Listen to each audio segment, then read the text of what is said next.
Ele já esteve aqui 2 vezes, a terceira vez que está nos abençoando. E desde ontem, Deus o tem usado para renovar as nossas vidas. E eu tenho certeza que isso vai acontecer novamente. E Deus vai, de maneira poderosa, falar aos nossos visitantes, aos nossos amigos, a todos os nossos irmãos. E antes de passar a palavra ao pastor, quero agradecer a irmã Elza e a Ana por ter cedido o irmão para estar conosco aqui durante esses 3 dias. Que Deus use mais uma vez. Obrigado, pastor. Graça e paz, irmãos, boa noite. Que delícia ouvir esse coral, música celestial. Que poder vem da cruz, grande amor de Jesus, salvação e perdão nós temos no poder da cruz. Linda música, que tem tudo a ver com a mensagem que nós vamos refletir essa noite. Palavras da cruz, 7 frases ditas pelo Senhor na sua hora de maior dor. Lembrando que cada palavra nas Escrituras carrega um sentido e um propósito. Lembrando que cada palavra nas Escrituras, inspiradas pelo próprio Deus, nos traz um caminho, nos traz referência, nos traz princípios e valores pelos quais você e eu devemos viver. Palavras da cruz, cada frase, cada palavra, uma resolução para os nossos conflitos. Cada palavra da cruz vem ao encontro da nossa humanidade, e o Senhor nos leva a algo novo cada manhã e cada dia. Queridos, primeira palavra, primeira frase, uma frase de perdão. Pai, perdoa-lhes, porque eles não sabem o que fazem. Segunda frase, uma frase de esperança, de promessa. Hoje estarás comigo no paraíso. Terceira frase, nós trabalhamos essa manhã. Mulher, eis aí o teu filho, eis aí a tua mãe. Família, afeto e reconstrução, e uma adoção espiritual na sua vida e na minha vida. Quarta frase, Deus meu, por que me desamparaste? Quinta frase, tenho sede, humanidade, Cristo, homem, Cristo Deus, entregue na cruz. Sexta frase, está consumado. E por fim, a 7ª frase, Pai, nas tuas mãos eu entrego o meu espírito. Nós vamos hoje meditar, na verdade, na 6ª frase do Senhor, está consumado. E o texto, se você puder abrir a palavra, ou você pode seguir aí na nossa tela, você que nos assiste em casa, também pode seguir aí na sua tela a palavra do Senhor que nos inspira essa noite. Abrindo em João, Evangelho de João, capítulo 19, os versículos 29 a 30. Estava ali uma vasilha cheia de vinagre. Então embeberam uma esponja nela, colocaram a esponja na ponta de um caniço de isopo e a ergueram até os lábios de Jesus. Tendo provado, Jesus disse, está consumado. Com isso, curvou a cabeça e entregou o Espírito.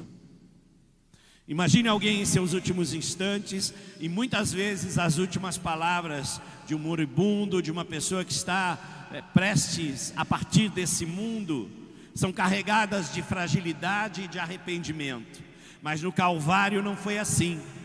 Jesus, em seu último fôlego, ele não sussurra a derrota, ele brada a vitória.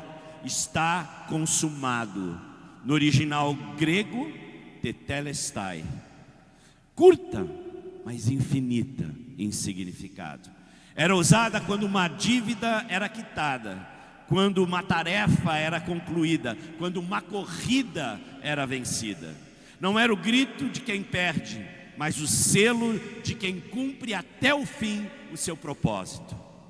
Na época de Jesus, quando alguém quitava uma dívida, o cobrador escrevia no recibo: Tetelestai, pago por completo. Na cruz, Cristo declara: está consumado. Ele não apenas assina o recibo da nossa vida, Ele rasga a cédula de vida ou de dívida que nos condenava e nos declara livre. Queridos, encerrar ciclos não é fracasso, mas maturidade espiritual e emocional. Psicologicamente falando, a mente humana sofre com assuntos inacabados. As pendências emocionais, elas transformam-se em prisões internas. Mas a palavra do Senhor em Cristo nos revela que podemos viver sem dívida do passado, porque Ele já consumou a obra. A minha pergunta para você é: como você tem encerrado os ciclos da sua vida? Você tem trazido o seu passado, atualizado as suas dívidas na sua existência? No seu caminho com o Senhor, você tem ido lá para o passado e atualizado os seus pecados, seus erros? Está consumado. Está consumado. Está vivendo em paz com o que passou, ou ainda preso a capítulos que já deveriam ter sido fechados e encerrados? Se na cultura da época tetelestai significava dívida paga, missão cumprida e ciclos concluídos, a gente precisa compreender o peso dessa palavra nos lábios de Jesus. Queridos, não foi um desabafo, mas uma declaração divina para a sua vida e para a minha vida. Por isso, antes da gente falar como a gente pode aprender e encerrar ciclos na nossa vida, a gente precisa olhar o significado profundo do que Jesus estava dizendo ali. Porque só entendendo o que está consumado de fato significou para Cristo, a gente consegue entender o que isso significa para você e para mim. Por isso, um dos pontos de reflexão é a exegese desse texto, o significado dessa palavra. Quando João registra a última palavra na cruz, ele usa o termo grego, carregado então de profundidade, tetelestai. Esse termo vem do verbo grego, teleio, que significa consumar, completar, levar a meta até o fim. Mas aqui João, queridos, não escreve no passado. O verbo aqui não é no passado, não é algo que se encerrou. No português, a gente não tem, de fato, a expressão exata do poder dessa palavra. A nossa língua, ela não tem a força para registrar aquilo que o Senhor Jesus quis dizer com está consumado. No inglês, a gente tem um verbo que se aproxima disso, que é o presente perfeito. Uma ação que começou no passado, continua hoje, mas não tem a força do grego. Nossa palavra no grego é uma ação que começou lá atrás no passado, que continua hoje e que vai permanecer até o fim, até o futuro eterno. Você está entendendo aqui? Como Deus não tem começo, meio e fim, a obra da cruz também não tem começo, meio e fim. Ela é na eternidade hoje aquilo que ela foi há 2025 anos atrás. Ela será na eternidade até que Jesus volte, tendo o mesmo poder e significado. Porque no seu tempo, no nosso cronos, o hoje, o nosso tempo é pontuado 8h20. Mas no kairos de Deus, o tempo não existe. É como se, você imagine, como se Deus estivesse ali, braços abertos na cruz,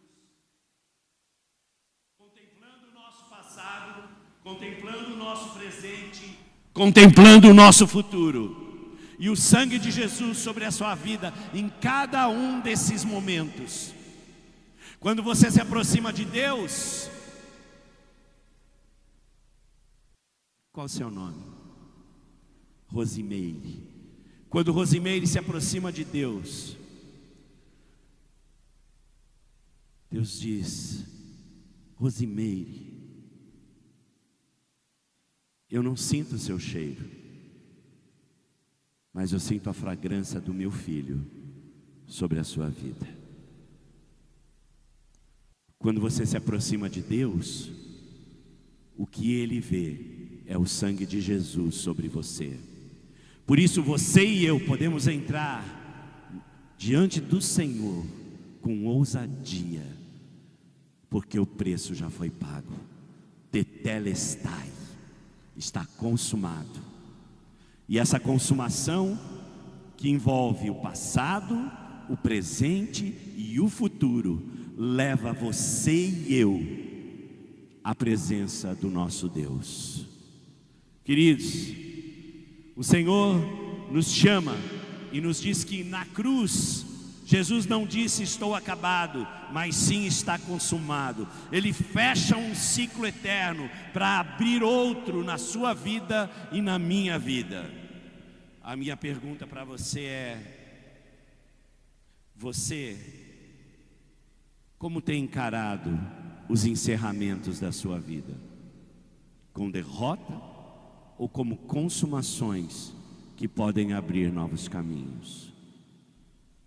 Você olha para algumas situações na sua vida no passado e você pode computá-las como derrota, você pode computá-las como fracasso.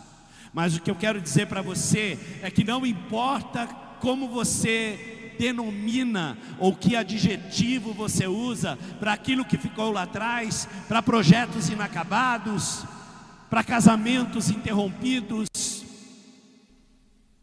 não importa, é um novo começo na sua vida e na minha vida.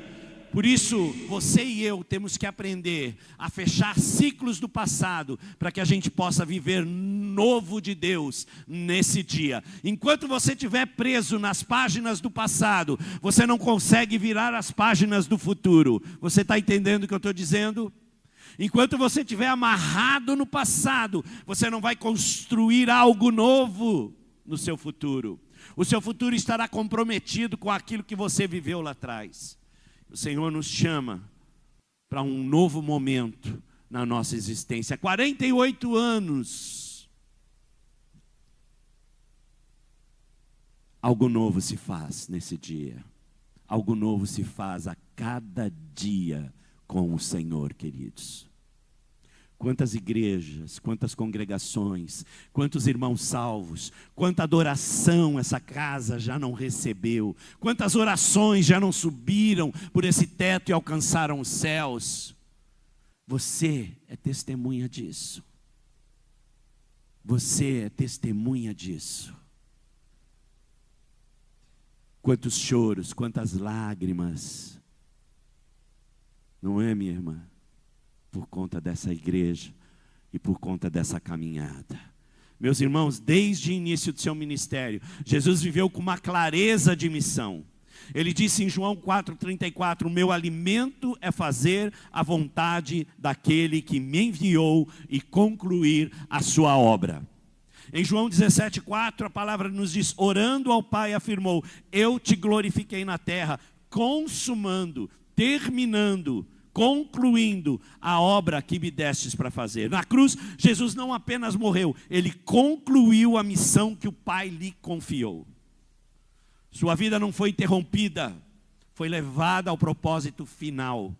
Quando Jesus declara tetelestai, Ele não estava apenas encerrando então a sua vida terrena, Ele estava consumando o plano de Deus na eternidade.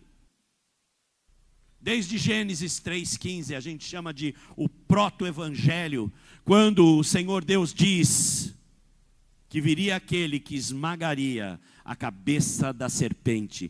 A partir daí, amados, toda a história bíblica caminha para o momento da cruz. Toda a história bíblica, todo o Velho Testamento, é uma sombra daquilo que haveria de vir.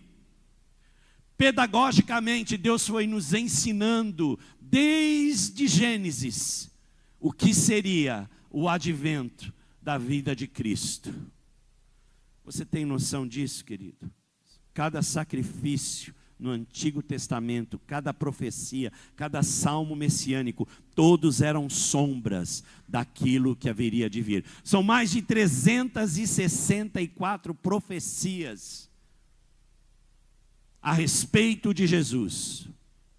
Um grande matemático fez as contas ali, e o que ele diz é o seguinte: para 7 profecias acontecer na vida de alguém, isso estaria elevado a uma potência que nós não temos nem como numerar. São tantos zeros que não dá para encarar.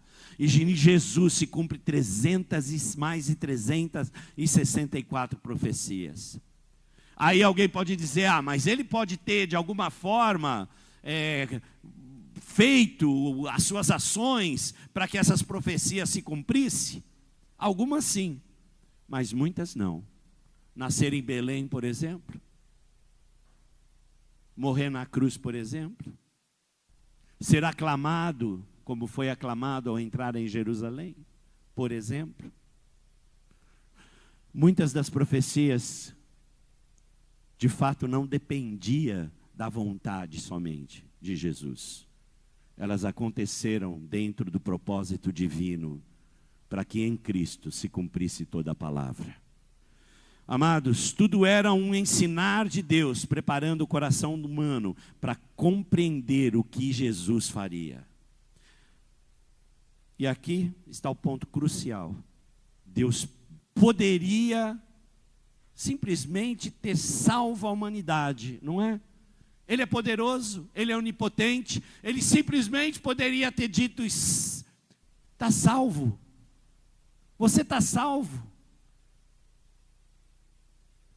Ele poderia, mas Ele não deveria fazer. Presta atenção nisso. Há uma diferença na filosofia, o que a gente chama isso de distinção entre o possível e o normativo.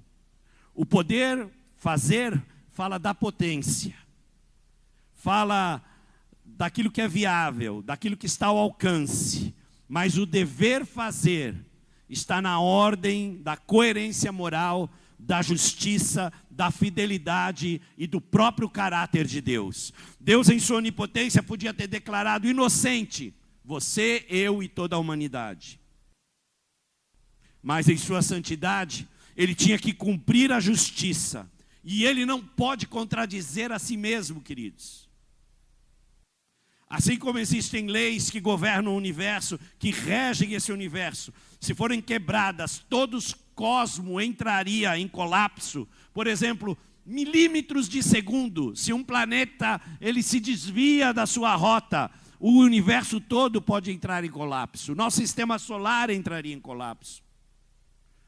Da mesma forma que existem leis físicas, existem leis espirituais que regem a realidade invisível, e que se elas fossem ignoradas, haveria então um colapso espiritual. Se Deus fosse incoerente, Ele não seria Deus. Se Deus fosse permissivo, Ele não seria Deus. Se Deus fosse negligente, Ele não seria Deus. Por isso a humanidade precisou caminhar pela longa estrada, até que a promessa de salvação se cumprisse na pessoa de Jesus. Foi na cruz que o poder de Deus e o dever de Deus se encontraram. Poder e dever se encontram, se beijam na cruz, enquanto o sangue era derramado. Ali a justiça e o amor se encontram. Ali a santidade e a misericórdia se abraçam. E é ali que Deus nos chama para estar aos pés dele, aos pés da cruz. A pergunta que também ecoa para nós é a mesma. Eu posso, mas eu devo? Eu posso passar de largo quando vejo alguém em verdadeira necessidade? Eu posso, mas eu devo. Eu posso passar de largo quando uma criança é abusada Eu posso, mas eu devo. Eu posso passar de lado quando uma mulher sofre violência doméstica e chega ao meu conhecimento. Eu posso, mas eu devo. Eu posso passar de largo quando um irmão toma um tiro na cabeça e outros comemoram a morte desse irmão.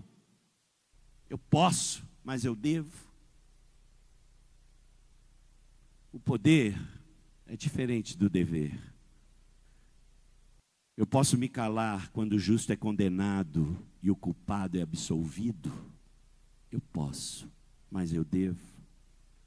Posso me calar quando o grupo invade terras e toma o gado, a plantação de pessoas que trabalharam a vida inteira dando o seu sangue pela terra. Eu posso, mas eu devo.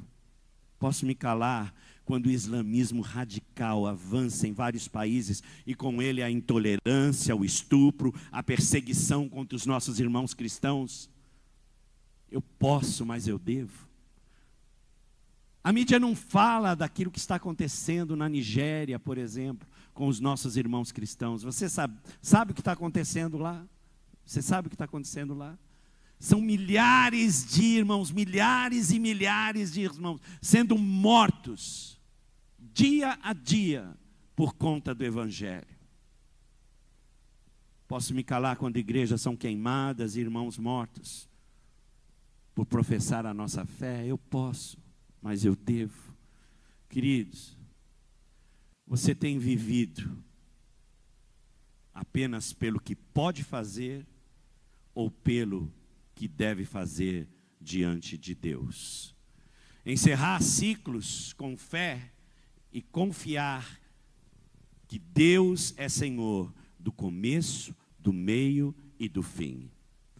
Essa é a teologia do encerramento. Essa é a teologia que Deus nos chama para viver, encerrar ciclos e viver de acordo com a palavra. Efésios 1, 9 e 10. Se o irmão puder me ajudar aí em cima, porque não está funcionando aqui o meu aparelho, eu agradeço. Muito obrigado, querido. E nos revela, olha só o que esse texto diz, amados. E nos revelou o mistério da sua vontade, de acordo com o seu bom propósito, que ele estabeleceu em Cristo. De fazer convergir em Cristo todas as coisas, celestiais ou terrenas, na dispensação da plenitude dos tempos. Você entendeu esse versículo? O que esse versículo diz? Que Deus nos revela o mistério da sua vontade por meio de Cristo. O seu bom propósito de fazer em Cristo convergir todas as coisas. E se Deus foi fiel para cumprir a sua promessa desde o Éden, da cruz, Ele também é fiel para cumprir a promessa sobre a sua vida. Posso ouvir um amém aí? Amém. As promessas de Deus sobre a sua vida serão cumpridas, porque o nosso Deus não é homem para mentir, nem filho do homem para se arrepender. O que Ele disse que faria, Ele fará. Ele fará. Porque todas as promessas do Senhor, segundo as Escrituras, há o sim e o amém sobre elas. Dá para dar um glória a Deus aí? Promessa sobre sua vida, meu irmão, minha irmã. Promessas sobre a sua existência. Promessas que serão cumpridas na sua caminhada. Muitas vezes a gente tem dificuldade em encerrar ciclos. A gente guarda relacionamentos que já acabaram, projetos que não fazem mais parte da vontade de Deus, dores que já deveriam ter sido entregues. E por isso a gente fica preso em capítulos velhos, incapaz de viver o novo que o Senhor quer escrever. Mas a cruz nos lembra, quando Deus fecha um ciclo, Ele sempre abre outro. Quando Deus encerra algo na sua vida, Ele abre um novo capítulo na sua existência. E quando Ele consuma algo, é porque o próximo capítulo Ele já preparou. Queridos, que capítulo da sua vida você precisa encerrar, confiando que Deus já escreveu o próximo? Que capítulo você tem que encerrar? O que você está trazendo lá de trás, que Deus está dizendo para você, encerra, vira a página. Para de carregar um peso que não é mais seu. Para de carregar pedras que não te pertencem. Você carrega uma mochila cheia de pedras pesadas. E o Senhor está dizendo, isso é do passado. Você não precisa caminhar com isso no presente. Queridos, tratei de um paciente. Ele veio para mim, uma depressão gravíssima. Praticamente num estado de inércia. Um homem extremamente, com muito sucesso, um homem abençoado, cristão. Chegou a ser senador, inclusive. Esse homem veio a mim, trazendo pecados do passado, da sua adolescência, que ele não conseguia perdoar. Ele não conseguia perdoar ele mesmo. Hoje de manhã a gente falou sobre o perdão ao próximo, não foi isso? A gente falou muito sobre esse tema.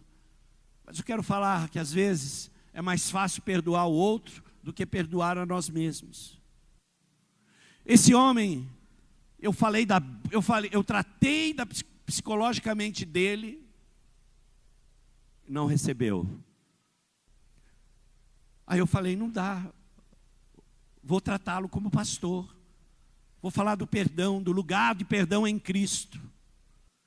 Desse lugar que pertence a mim e a você em Cristo Jesus. Trouxe para ele toda a teologia da salvação, a soteriologia, explicando cada ponto do perdão do Senhor sobre a vida desse homem. Ele não recebeu. Resultado, ele foi a óbito depois de 2 anos. Não conseguia sair daquele estado depressivo grave, por conta de uma culpa que esse homem carregava do passado e não encontrava o perdão no presente para viver o futuro. Há culpas que são legítimas, presta atenção nisso. Você errou, legitimamente você é culpado. Aí você precisa buscar o perdão. Há culpas que são neuróticas. Há culpas que a gente carrega, que fazem parte de uma neurose religiosa, que você e eu vivemos muitas vezes. Deus está dizendo para mim e para você, entrega, se perdoa e caminha adiante, porque eu tenho algo para você lá na frente. E você tem sabotado a sua vida, presta atenção nisso. A gente tem um tribunal interno que ora nos defende, ora nos acusa.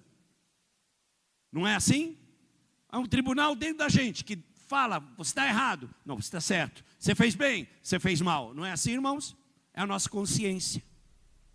O problema é que quando a nossa consciência, ela está afinada com a realidade, ela está afinada com a palavra, ela está alinhada com os princípios de Deus, a gente flui. Mas muitas vezes a gente tem uma consciência tão deformada, tão rígida ou tão permissiva.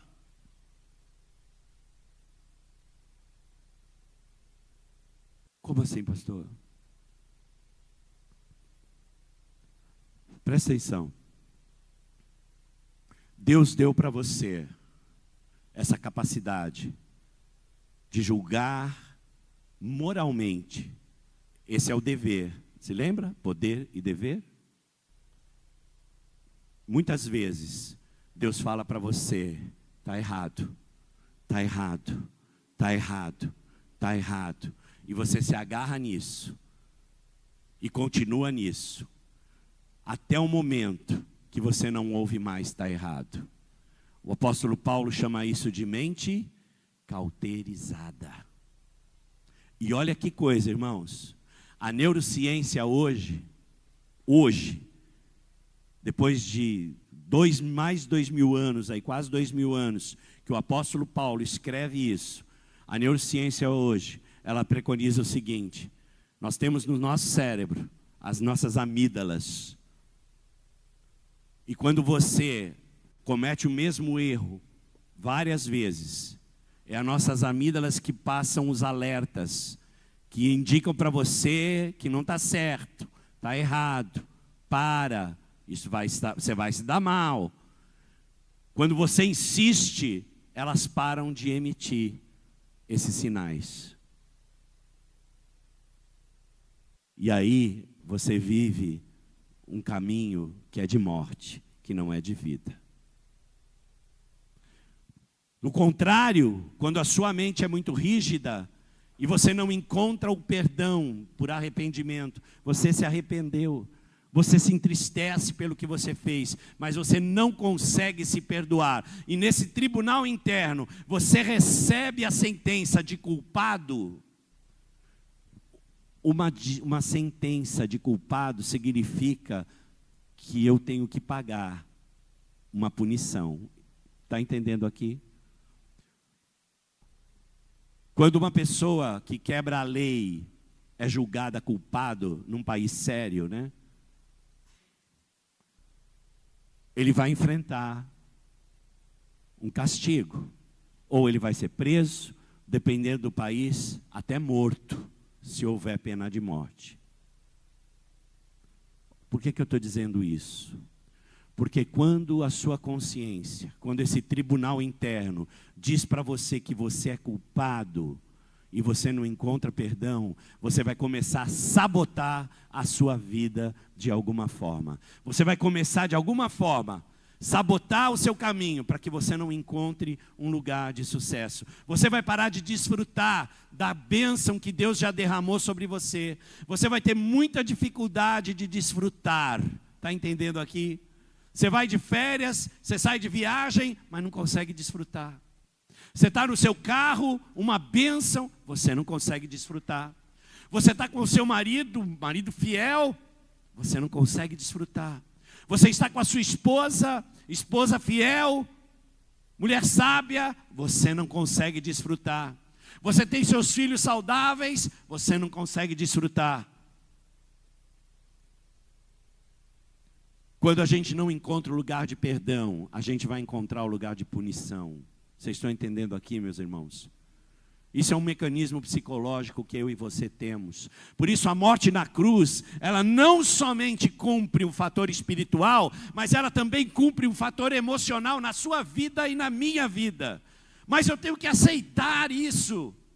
Eu tenho que entender que Ele morreu por mim, que o preço foi pago, que sim, eu errei. Mas eu me arrependo.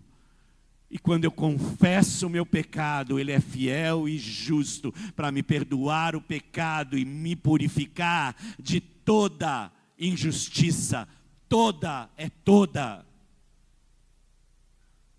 Não há injustiça que o sangue de Jesus não possa pagar, não possa cumprir, não possa lavar. Não há injustiça, não há pecado que seja grande o suficiente para impedir que Jesus se aproxime de você. Se com arrependimento você buscar o Senhor, Ele virá ao seu encontro, queridos. O Senhor nos chama para um encontro. O Senhor nos chama para estar na presença dEle. O sacrifício foi tornado perfeito e suficiente.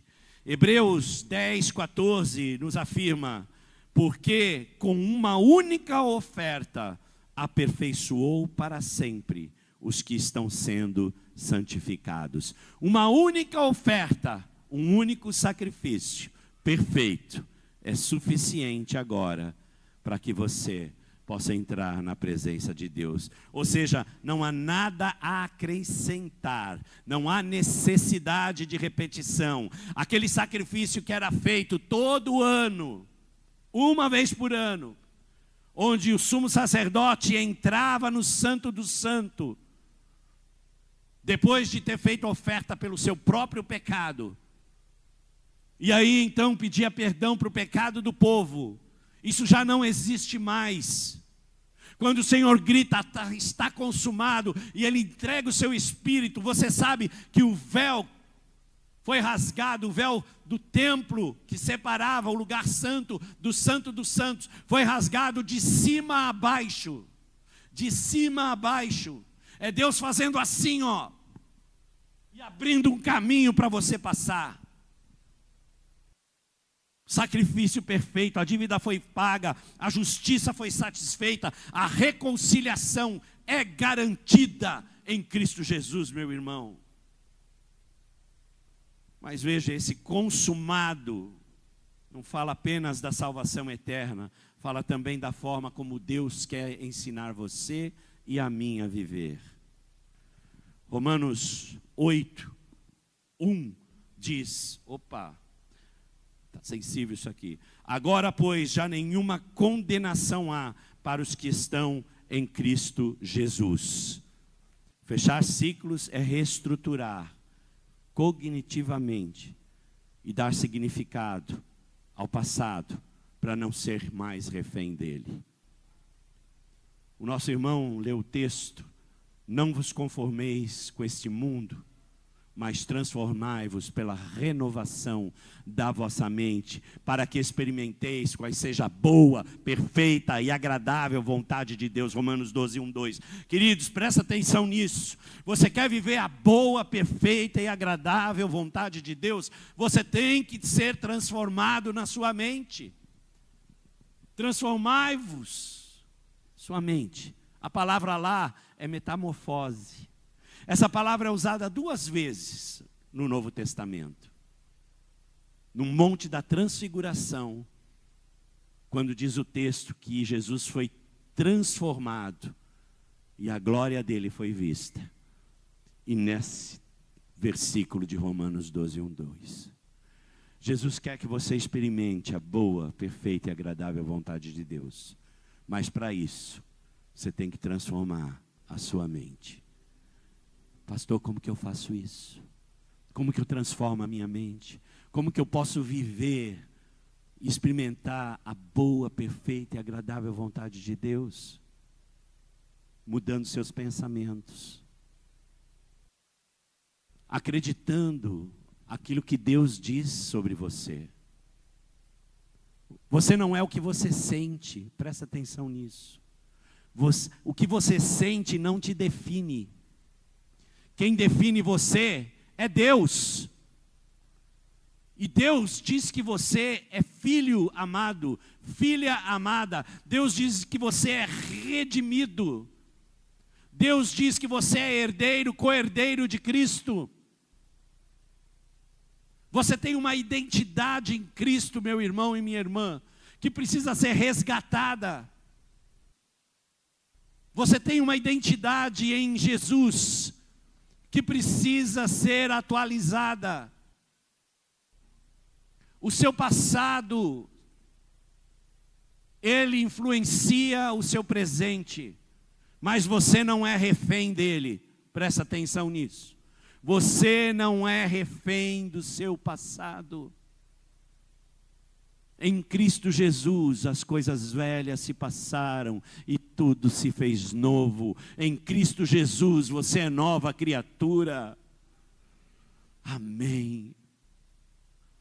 Transformai-vos pela renovação da vossa mente. Eu disse essa manhã que o nosso cérebro, foi ontem na verdade, o nosso cérebro nunca troca 1 por 0. Ou ele troca 1 por 1 ou 1 por 2. Se você quiser mudar a sua mente, você tem que colocar algo no lugar daquilo que precisa ser mudado. Pastor, o que eu preciso colocar no lugar disso?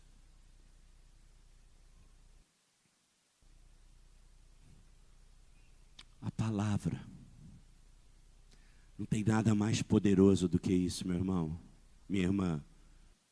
Não tem nada mais poderoso do que a palavra de Deus. Ela separa juntas e medulas. Ela separa alma e espírito. Ela é capaz de transformar a sua vida. Fui fazer um trabalho numa comunidade carente, junto com a igreja, treinando líderes de uma congregação para que eles pudessem assumir o trabalho nessa comunidade. Depois de 6 meses, ensinando, trabalhando, a gente fez um impacto ali, evangelístico, teatro, música, dança, ações sociais. E um dos trabalhos era a capelania comunitária, visitar as pessoas de casa em casa, convidando para ir para a igreja. Eu entro numa casa, bato a porta, uma senhora sai correndo na minha direção e diz: pastor, ela já sabia que a igreja estava em movimento. Falou: por favor, entra na minha casa e ora pelo meu marido. Eu entrei naquele lugar, esse marido estava ali, mudou o quarto dele, já não era mais aonde era, por conta da escada. Ele estava em quase estado vegetativo naquela cama. E ali eu orei por ele. E aí ela me disse: pastor, a gente está passando muita necessidade, a gente perdeu a ajuda do INSS. Aí eu comuniquei à igreja, nós levamos cestas básicas, porque não adianta aceitar Jesus, né, e falar: ó, meu irmão, está bem, glória a Deus, e a sua barriga vazia, você passando fome. Não é isso, o evangelho não é isso, o evangelho não é isso. Aí também mobilizei lá o Ministério de Ação Social, eles acertaram a documentação para ele poder voltar a receber aquela ajuda que é direito dele. E no domingo seguinte eu voltei. E ao entrar, ela vinha aqui orar pela senhora, trazer mais uma cesta básica para a senhora. Aí ela disse: ai, pastor, ora pelo meu filho. Você tem um filho? Tenho. Meu filho tem 26 anos. Faz 13 anos que meu filho não sai de casa. Faz 13 anos que meu filho vive no quarto escuro. Eu imaginei que devia ser um transtorno psiquiátrico. Falei: esse menino tem algum transtorno? Deixa eu orar pelo seu filho. Ai, pastor, ele não recebe ninguém. Ele não fala com ninguém. Ele só desce para comer e volta para o quarto dele. No domingo seguinte eu voltei. Falei: deixa eu orar pelo seu filho. Vamos lá, pastor. Filho, estou subindo. Ele grita: eu não estou. Lá do quarto. Tipo, não vem que eu não quero ver ninguém. Irmãos, era verão, devia estar uns 30 graus. Esse rapaz estava deitado numa cama, numa beliche, a parte de baixo, com um cobertor na cabeça, olhando para a parede. Tinha uma cadeira ali do lado, eu sentei, comecei a falar de Jesus para ele. Eu disse: Jesus não te criou para ficar nesse lugar escuro. Jesus não te criou para ficar nesse poço sem saída. Jesus te criou para a luz, para a vida. Posso orar por você? Pode, olhando para a parede. Orei por ele. Você quer aceitar Jesus como Senhor e Salvador da sua vida? Eu quero. Então olha para mim. Irmãos, ele tirou o cobertor, parecia, lembrei do endemoniado de Gadara, sabe? Ele não estava sujo nem fedido, mas ele não cortava o cabelo há 13 anos. Eu olhei para os olhos dele e eu entendi que a imagem e semelhança de Deus estava ali e que Deus podia fazer algo por ele. Esse rapaz orou comigo, ele aceitou Jesus. Depois de 3 dias, ele saiu de casa, começou a andar na comunidade. Uma nova vida, um novo começo, uma nova existência. A psicologia não faz isso, queridos. A psiquiatria não faz isso. Quem faz isso é o poder de Deus e a sua palavra. Por isso eu digo para você, transformação, ela vem com a entrega, ela vem com o esforço. Não tem almoço grátis, querido. Você quer ter mente transformada? Você tem que ter essa palavra no seu coração. Você tem que dar tempo do seu dia para a oração e para a leitura das Escrituras. Isso transforma a sua mente, isso renova a sua vida. Eu não sei como você chegou aqui hoje, mas Deus quer operar algo na sua existência. Deus quer encerrar um passado e começar um futuro com Ele. Feche seus olhos. Se você entrou aqui hoje, nunca pediu para o Senhor entrar no seu coração, entrar na sua vida, e você entendeu hoje que você não pode mais, você não quer mais caminhar sozinho. Você quer estar com Ele. Se você entendeu isso e nunca pediu para Jesus entrar na sua vida, eu vou fazer uma oração de entrega. E eu peço que você ore comigo.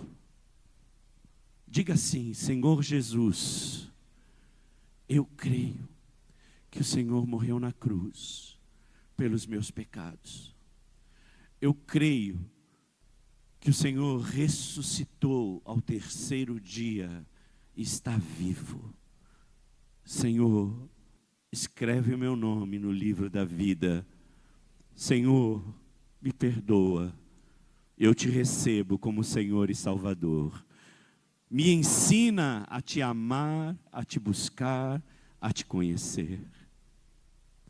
Amém. Fica de olhos fechados. Você nunca fez essa oração e hoje você fez? Levanta sua mão para eu te conhecer e orar por você, por favor. Glória a Deus, querido. Glória a Deus. Deus te abençoe, meu irmão. Mais alguém? Glória a Deus. Eu estou vendo você. Glória a Deus, minha irmã. Deus te abençoe. Bem-vinda à família do Senhor. Mais alguém aqui fez essa oração hoje pela primeira vez? Deixa eu te conhecer. Você entendeu que a sua mente precisa ser transformada? Você entendeu, meu irmão, que você não... Para você experimentar a boa, perfeita e agradável vontade de Deus, você tem que viver o novo de Deus na sua vida. Você entendeu isso? Você quer começar de novo? Encerrar um capítulo lá atrás? Começar tudo de novo? Vamos dizer isso juntos ao Senhor. Fica de pé.